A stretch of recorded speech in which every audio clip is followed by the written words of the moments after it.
કૃષિ વનીકરણ એ સામાજિક વનીકરણના મુખ્ય ઘટકોમાંનું એક છે અને વર્તમાન સમયમાં નિર્ણાયક ગેમ ચેન્જર છે. ઉદ્યોગોને સ્થાનિક રીતે ઉગાડવામાં આવતી કાચી સામગ્રીની સપ્લાય કરતી વખતે તેણે ખેડૂતોને ટકાઉ પસંદગી કરવામાં મદદ કરી છે. તે ચોક્કસપણે ખેડૂતોની આવકમાં વધારો કરે છે. અને તે માત્ર એટલું જ મર્યાદિત નથી. સંયુક્ત રાષ્ટ્ર કહે છે કે કૃષિ વનીકરણ પ્રણાલીઓ બહુવિધ કાર્યકારી પ્રણાલીઓ છે જે આર્થિક, સામાજિક, સાંસ્કૃતિક અને પર્યાવરણીય લાભોની વિશાળ શ્રેણી પૂરી પાડી શકે છે. ગુજરાત સામાજિક વનીકરણ ક્ષેત્રે અગ્રેસર છે અને ખાસ કરીને જે આપણે કૃષિ વનીકરણની વાત કરીએ, આપણે અગાઉ વર્ષની વાત કરીએ તો એમાં એક બહુ મહત્ત્વનો હોદ્દો ધરાવે છે આખા ભારતમાં. ખાસ કરીને ગુજરાતમાં જે હાલમાં જે માંગ વધી છે, પર્ટિક્યુલરલી યુકેલિપ્ટસ ક્લોનની માંગ વધી છે, કેમ કે એના જે લાકડાની છે ડિમાન્ડ જે છે એ આપણા આમાં પ્લાયવુડ ઇન્ડસ્ટ્રીમાં ઉપયોગ કરવામાં આવે છે. પણ એના માટે વન વિભાગ પણ આગળ આવ્યો છે અને છેલ્લા 10-15 વર્ષથી લગભગ 31 જેટલી હાઈટેક નર્સરી ગુજરાતમાં બનાવવામાં આવી છે વન વિભાગની દેખરેખ હેઠળ. મને લાગે છે કે ભવિષ્યમાં જે વન વિભાગની જે કામગીરી છે, ખેડૂતોનો જે સહયોગ છે, એનો જે સહકાર છે, મને લાગે છે કે એ બહુ મોટા પાયે એક સફળતાનું કારણ બનશે. છેલ્લા 10 વર્ષોમાં ગુજરાત ફોરેસ્ટ ડિપાર્ટમેન્ટે ભારતમાં પ્રથમ વખત તેની પ્રકારની હાઈટેક નર્સરી બનાવી છે. આ નર્સરીઓ ખેડૂતોની આવક વધારવા તેમજ ઉદ્યોગોને કાચો માલ પૂરો પાડવા નીલગિરીના ક્લોનલ રોપાઓના વિકાસને પ્રોત્સાહન આપે છે. સમગ્ર રાજ્યમાં 31થી વધુ હાઈટેક નર્સરીઓ વિકસિત છે. મધ્ય ગુજરાતથી રાજ્યના દક્ષિણ અને ઉત્તર અને સૌરાષ્ટ્ર પ્રદેશ સુધી. સ્થાનિક રીતે નીલગિરી તરીકે ઓળખાય છે. નીલગિરીના વૃક્ષો હાઈટેક નર્સરીઓમાં ક્લોનલી વિકસાવવામાં આવે છે અને ખેડૂતોને વહેંચવામાં આવે છે. આ દરમિયાનગીરી માટે વન વિભાગે ઝડપથી વિકસતા અને કાર્યક્ષમ રોપાઓ બનાવવા માટે ટેકનોલોજી તેમજ ઇન્ફ્રાસ્ટ્રક્ચરનો વિકાસ અને અનુકૂલન કર્યું છે. વન ટીમને નીલગિરીનું ક્લોનિંગ કરવાની તાલીમ આપવામાં આવે છે, જે આ હસ્તક્ષેપ પાછળનો આધાર છે. સ્થાનિક ક્ષમતા વિકસાવવામાં આવી છે. વન ટીમની દેખરેખ હેઠળ નર્સરીઓમાં ક્લોનિંગ પ્રક્રિયા કરવા માટે સમુદાયના સભ્યોને શિક્ષિત કરીને નીલગિરી છોડના મધરબેડ વિકસાવવામાં આવે છે, જે પછી વન ટીમ દ્વારા નિયમિત સંભાળ, ખાતર અને દેખરેખ સાથે ઉછેરવામાં આવે છે. રોપાઓનો પ્રચાર 2 અલગ અલગ પ્રક્રિયાઓ દ્વારા થાય છે: ક્લોનિંગ અને ટિશ્યુ કલ્ચર. ક્લોનિંગ પ્રક્રિયાઓમાં સમાવેશ થાય છે: મધરબેડમાંથી કટિંગ્સ લે છે, પછી કટિંગ્સને પાણીમાં રાખવામાં આવે છે જેથી તે સુકાઈ ન જાય. પછી કાતર વડે પાંદડા કાપવામાં આવે છે. એસિટોન એસિડ, ટેલ્કમ પાવડર અને ફૂગનાશક સાથે મિશ્રણ બનાવવામાં આવે છે. પછી કટિંગ્સને મિશ્રણમાં ડુબાડવામાં આવે છે, કારણ કે તે મૂળમાં વધારો કરશે અને ઝડપથી અંકુરિત થશે. પછી પોટિંગ મિશ્રણ બનાવવામાં આવે છે: વર્મિક્યુલાઇટ અને કોકોપીટનું મિશ્રણ. કટિંગ રૂટ ટ્રેમાં વાવવામાં આવે છે.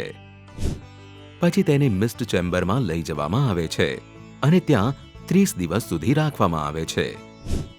ત્યારબાદ રોપાઓને નિયંત્રિત તાપમાન હેઠળ મિસ્ટ ચેમ્બરમાં રાખવામાં આવે છે. સમયસર અને આપોઆપ મિસ્ટિંગ અંકુરણ માટે યોગ્ય ભેજ જાળવવામાં મદદ કરે છે.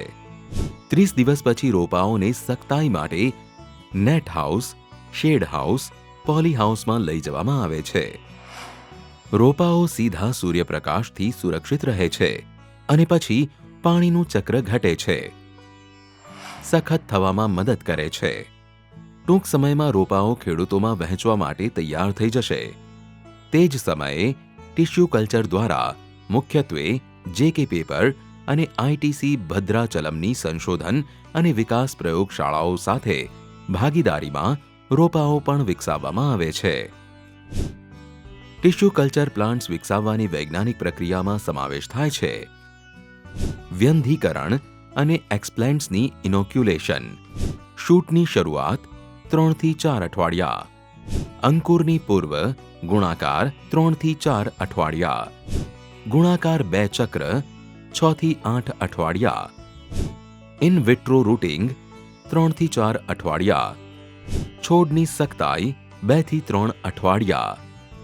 ખુલ્લી નર્સરીમાં 6 થી 8 અઠવાડિયા.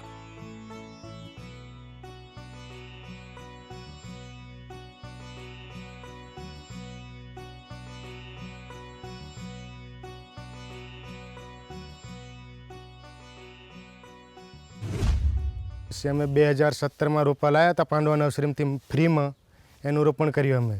પછી એનું કટિંગ થયું અમારે 2020માં કટિંગ થયું એટલે 1,75,000 રૂપિયા આવ્યા. પછી આ બીજું કટિંગ ચાલે છે 2023નું. 2023માં અમારે 3,01,000માં આપી લીલ કરી, એટલે એનાથી અમારે ફાયદો થાય જ છે બહુ એમ. વિશ્વભરની ક્લોનિંગ પ્રથાઓની તુલનામાં ટિશ્યુ કલ્ચર દ્વારા આ પ્રચાર ખૂબ જ અદ્યતન છે. તેનાથી વન વિભાગ ખેડૂતોને રોપાઓ પૂરા પાડવામાં સક્ષમ બન્યું છે. ગુજરાતમાં 1 લાખ હેક્ટરથી વધુ જમીન નીલગિરીની ખેતી હેઠળ છે અને આગામી વર્ષોમાં તે બમણું થશે, કારણ કે નીલગિરી વાવેતર દ્વારા સતત આવક મેળવતા ખેડૂતોની ઘણી વાર્તાઓ अन्य लोगों ध्यान खींच रही है। और यूकलिप्टस की अच्छी वैरायटी के क्लोन जो हैं वो फार्मर्स को दिए जाते हैं, जिससे ज़्यादा लकड़ी का उत्पादन हो और ज़्यादा किसानों को फ़ायदा हो और उनको जो एग्रीकल्चर में जो फसल मिल रही है उससे ज़्यादा फ़ायदा होने के लिए हमारे यहाँ एक रिसर्च एंड डेवलपमेंट टीम है जो अलग से इसमें काम कर रही है। और जिन्होंने जो क्लोन बनाए हैं आज, जिनकी जो प्रोडक्टिविटी है वो दुनिया में दूसरे जगहों पे जो दूसरे देशों में क्लोन है उनसे कहीं ज़्यादा है। औद्योगिकीकरण અને વિકાસને કારણે કાગળ અને પ્લાયવુડની માંગમાં વધારો થયો છે અને ગુજરાત વન વિભાગે આ જરૂરિયાતને પહોંચી વળવા માટે ટકાઉ ઉકેલ શોધી કાઢ્યો છે। પુરવઠાના દરેક ચક્ર સાથે ખેડૂતો સરેરાશ 1.5 લાખ રૂપિયાની કમાણી કરી રહ્યા છે। આ કોઈ નાની સિદ્ધિ નથી। अन्य रोकड़िया पाकोमांथी लगभग कई ज कमाया नहीं। खेडूतो कृषि वनीकरण पद्धतिओ द्वारा उज्ज्वल भविष्यनी राह जोई रह्या छे। कलोल नीलगिरी લીમખેડા રેન્જમાંથી મને મળેલ હતી અને 17-18માં મળી અને 2021-22માં વેચી અને એમાં મને 1,30,000ની આવક મળી અને મને સારી આવક મળી એવી આશા રાખી સાહેબ। ઉદ્યોગો માટે સ્થાનિક રીતે ઉગાડવામાં આવતી કાચી સામગ્રીની માંગ અને પુરવઠા વચ્ચેના અંતરને દૂર કરવામાં હાઈટેક નર્સરીઓએ પ્રશંસનીય ભૂમિકા ભજવી છે।